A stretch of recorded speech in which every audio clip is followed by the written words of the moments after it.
Kira asked, who is Dean Bull? He's the dean of the School of Education, Dr. Prince Bull. And he wants to start doing some sessions with students, questions and answers. If you have any questions or that you need asking about the program or anything else that's going on, he has committed to doing one of these, I think, a semester, each semester, where you can ask him questions directly, which is a good deal. All right, so there it is. I'll put it in.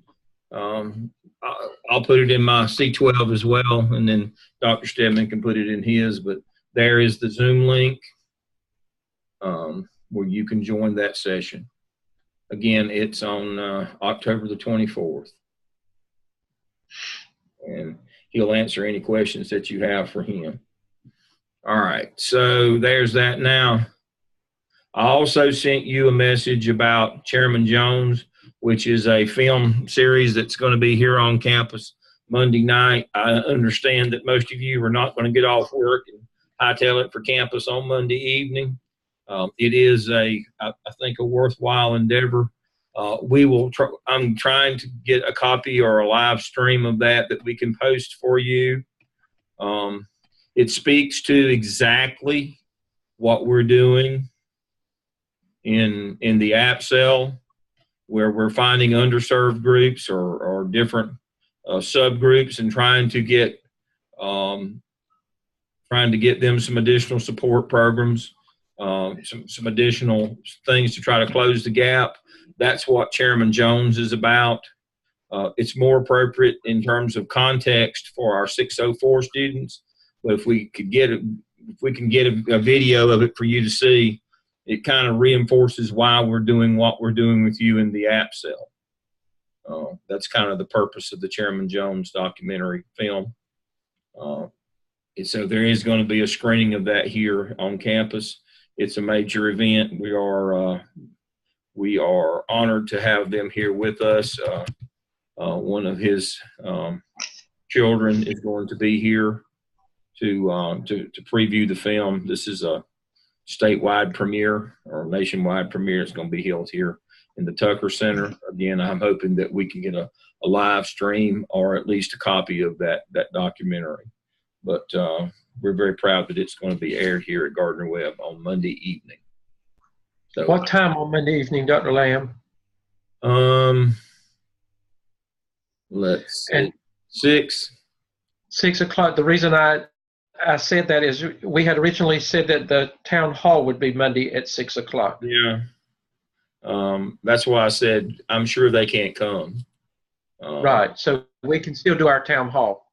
Yeah, we're going to do our town hall. Be shown on the 15th at 6:30.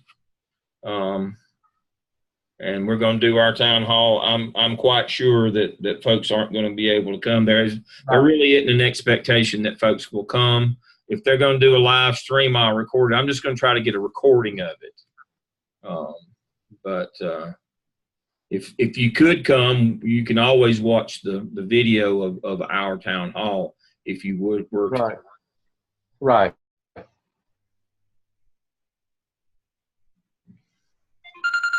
Okay. All right. And so there it is. Story about rural North Carolina moving forward through differences of race, power, and resources with a unique leader who stepped in when no one else was willing. It's a daughter's story about learning about her father.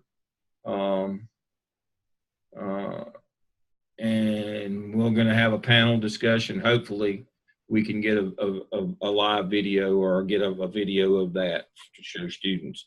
But it's basically what we're doing in the app cell is what this is all about. All right. Back to our town hall. Okay. Monday's town hall, I'm going to cover the app tel, and I'm going to speak briefly on the competency folio. About it's time to get started on that, and so let me briefly go through the app tel with you.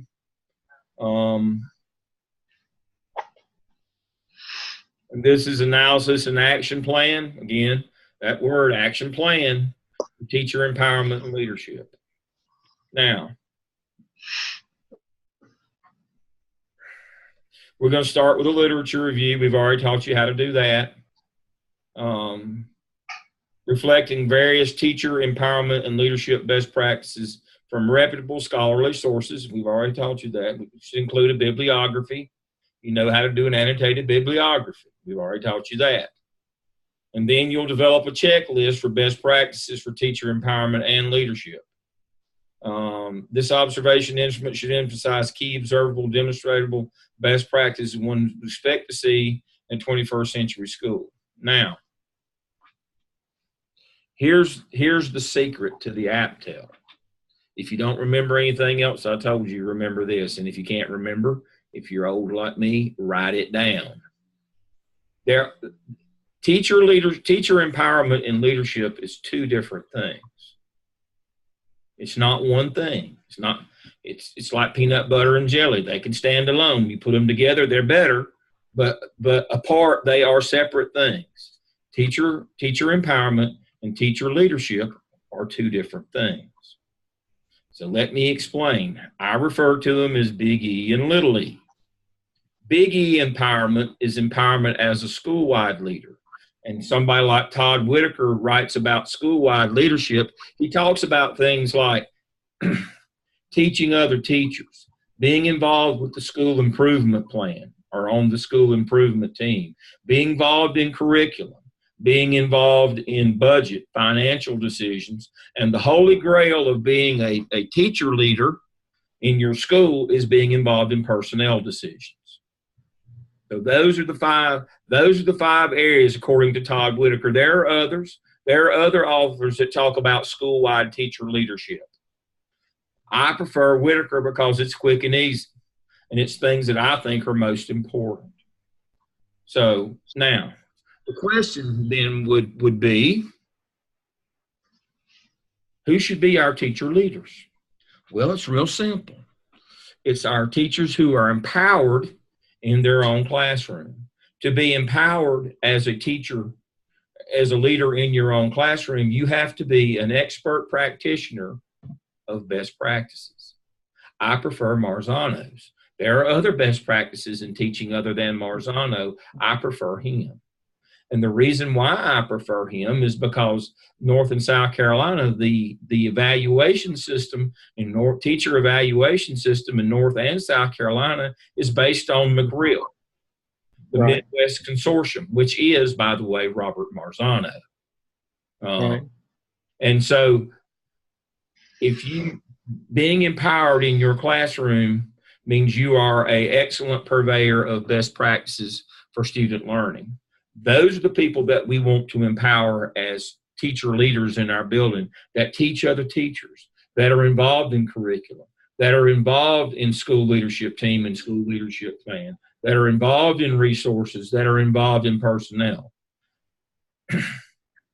Principals shouldn't just go eeny, meeny, miny, mo when it comes time to pick who's in leadership spots. Those leadership spots should be earned through great classroom teaching. That's the coin of the realm.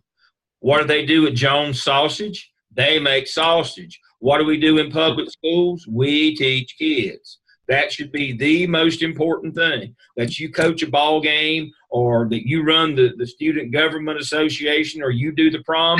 Thank you. We appreciate that. But that's not what school's for. School's for teaching kids. And teachers need to be recognized. The great teachers need to be recognized and promoted through teacher leadership spots. And so if you understand that teacher empowerment and leadership is two different things. Empowerment is empowerment as a classroom leader. Leadership is empowerment as a school-wide leader. And that they need to be connected. That we don't need to just pick people who metaphorically just roll the ball out every day. We need our best teachers to be our teacher leaders. And they need to spread that knowledge and they need to work with students. And so, as you start this thing, prompt 1, the candidate will conduct a literature review with bibliography, reflecting various teacher empowerment leadership best practices building efficacy and empowerment among staff, results-oriented professional development, recruitment, placement, and mentoring of school staff, approaches for evaluating school staff, and teacher leadership and decision-making. Now, again, building efficacy and empowerment among staff, that's in the classroom. That's empowerment as a classroom teacher. So under that bullet, I would expect to see Marzano or somebody else. The last one is empowerment as a school-wide leader. That's the last bullet. I'd expect to see Robert Whitaker or somebody like that there. Then, and so that's the two examples that I've got here. Here's your checklist that you can use. You can email this one out to find out how many folks in your building get these opportunities. There's the 5. Input and professional development. That means they teach professional development. School improvement plan. School-wide policy. That's curriculum. Input and development of the school budget. That's finances. And then hiring process. As I told you, it's a hierarchy. And then, now, you cannot survey for best practices because that's an IQ test. If you ask teachers, do you use best practices, what idiot's going to say, no, I don't use best practices in my classroom. That's not going to happen. You got to go out and do some walkthroughs to see what's happening. We expect you to do 2 or 3 walkthroughs through classrooms to see if people are using a checklist, the one that's designed for walkthroughs in your district. Every district has a form that your administrator uses when they do walkthroughs in classroom. Those up to 15-minute walkthroughs. We expect you to do 2 or 3. Now, you say, but Dale, that's not enough to base my professional growth plan on. No, we just want you to get a little, have an opportunity to do that. You're going to get that data from your school, from your school administration. Now, they don't have to tell you what individual teachers scored.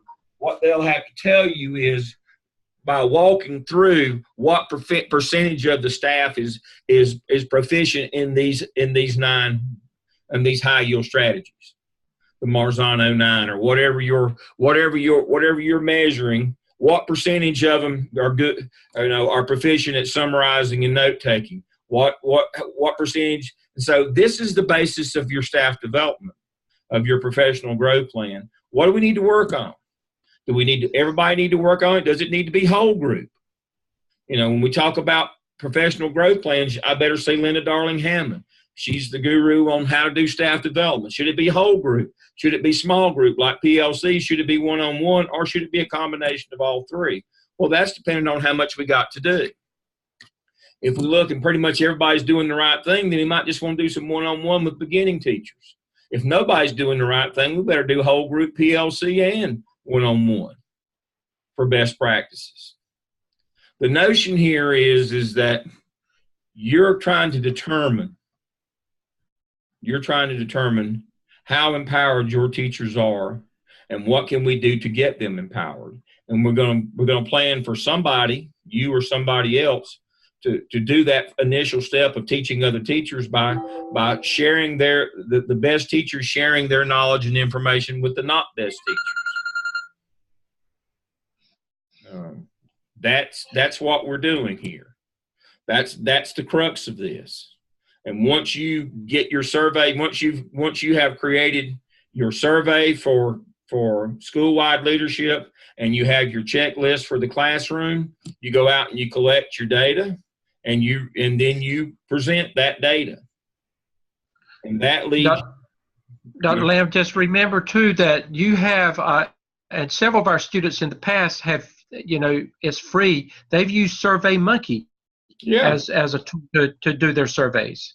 It'll allow you to do, you don't need a whole lot of questions when you ask them, just very brief questions, but it gives you valid results back from the SurveyMonkey.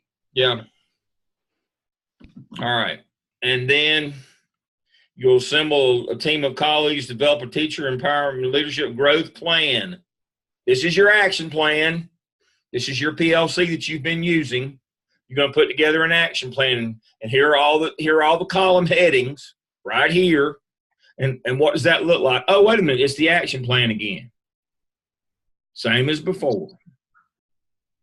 A vision for positive school. I see a section that says vision for positive school environment, documentation to support identified needs.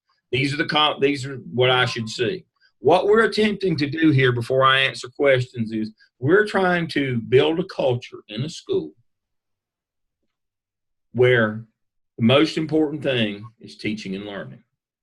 Not who coaches the ball team, not who does the prom or the annual. The most important thing in our building is teaching and learning. We're building that culture. And part of that is we reward our best teachers with leadership positions, not just other people. That's the way you get to be a teacher leader, is that you're a great teacher. Who's the guru of staff development? Linda Darling / Hammond. She's one of those hyphens. Linda Darling Hammond is the guru on staff development. Somebody wrote it for you. Very good. Thank you. Survey Monkey. That's very good. Linda Darling Hammond. That's who you want to look at for staff development. So you put together your action plan, and guess what you do in task 4? You come back and you write the other 8. Or no, the other 9, excuse me, the other 9. You're going to write 12 in the app cells. You're going to write the other 9, as we call them, the other 9. You're going to write the other 9 in the app tail. And before you ask me which ones are the other 9, that's up to you. We told you the 8 you have to pick for the app cell. Then you got to pick 4 more at your own description. That leaves the other 9. Now, there's no way to know which the other 9 is until you tell me what the first 12 is. Once you tell me what the first 12 is, and I could tell you what the other 9 would be. But you ought to be able to figure it out by then. But the other 9 of this list of 21 is due here. And then your references. And this one, if you understand the difference between empowerment as a classroom leader and empowerment as a teacher leader, if you understand the difference between the two, this one will go much easier and better than the last one. But if you don't make that mental leap, again, you have to get out of the view from the classroom. You have to take on an administrative perspective. And once you can see, oh, we've got people who are leaders in their classroom, but then we've got leaders in the school, and who should they should be the same people. Our best teachers should be our school leaders. Oh, how do we go about doing that? We build this culture.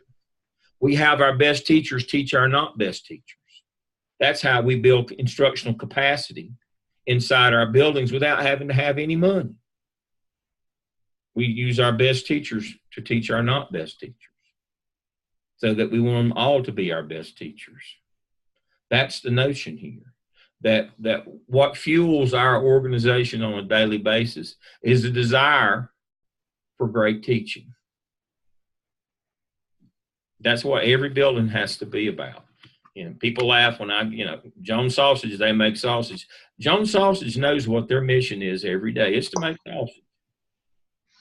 There's no confusion. Goal displacement. Everybody knows what their goal is, what their job is every day. But too many times in public school, we have people that don't understand that. They think that we just get through the day, all those classes, so that we can get to the second shift and do all the real important stuff like ball games and activities. There's a lot of adults that work in the building that think that. We have schools for instruction, period. All the rest of it is just extra. It's not bad.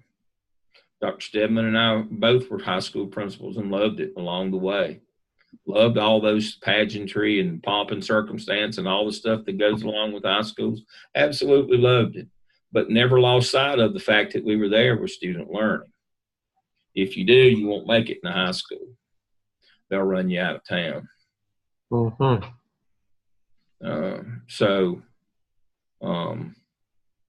You can't do it all on your own. You got to have teachers.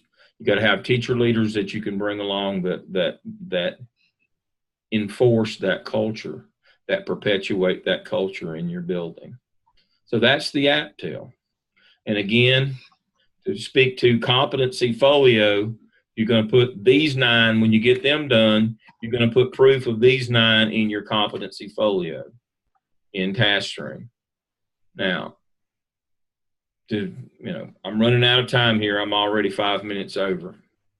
Competency folio is where you're writing your competency analysis again in task 4 here. You wrote it in task 5 in the app cell. I'm not looking for you to write a narrative in your competency folio.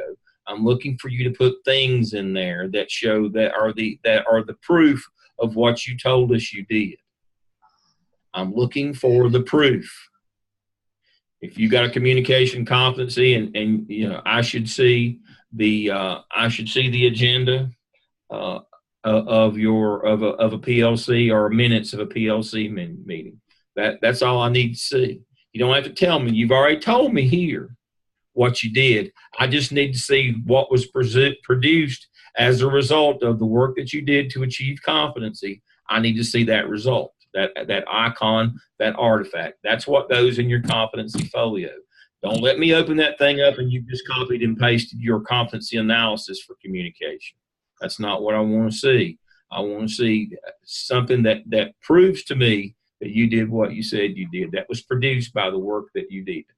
You got to get in that habit, because that's the way assistant principals are evaluated. Evidence artifacts. You write up what you did, and you have to produce. If I showed you my evaluation as a faculty member here at Gardner Webb, it's evidence artifacts. I have to write what I did, then I have to attach an appendices that has screenshots or snapshots that show the work that I did. I have to produce evidence artifacts for what I do here as well. That's the way people are evaluated in this business now, evidence artifacts. The evidence is where you write an analysis of what you did. The artifact is a product produced by the work that you did. That's what goes in the competency folio, is that artifact. All right. So we're going to go over this again on Monday.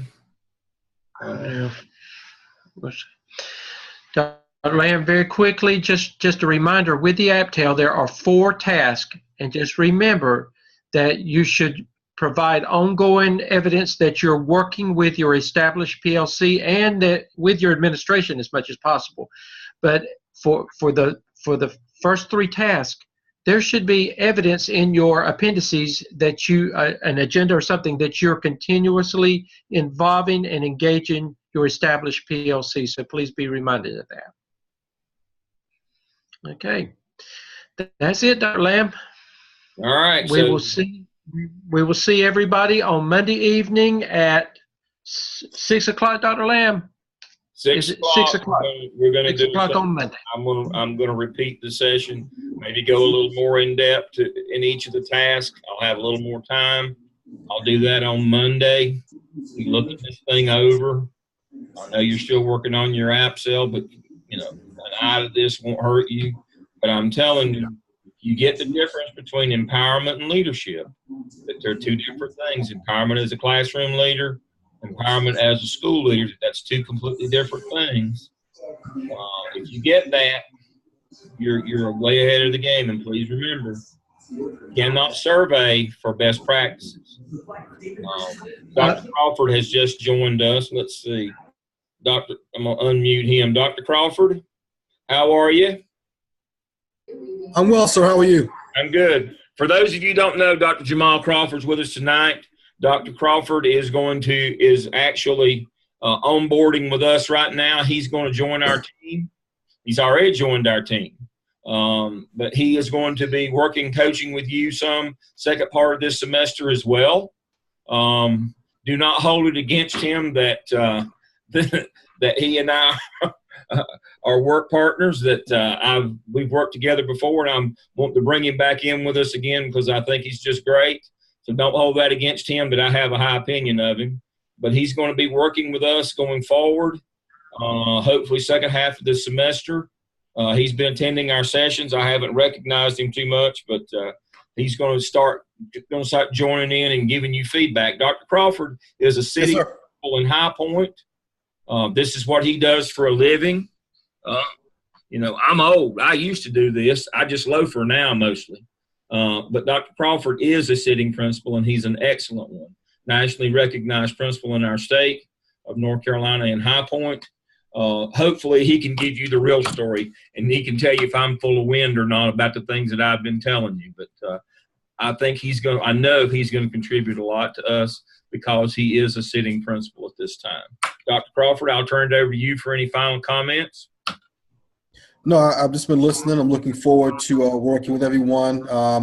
I'm in elementary school now, but I've done middle school and high school, so I've seen them from kindergarten to graduation. We just had Phoenicia say that her children, Phoenicia Coltrane said her children attended your school at one time. So probably Northridge. One of our students. Yeah. At Northridge. Yeah. Yeah.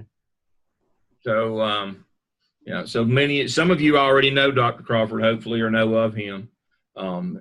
We try to bring folks on board who are practitioners in the field and bring their perspective, which is a modern perspective.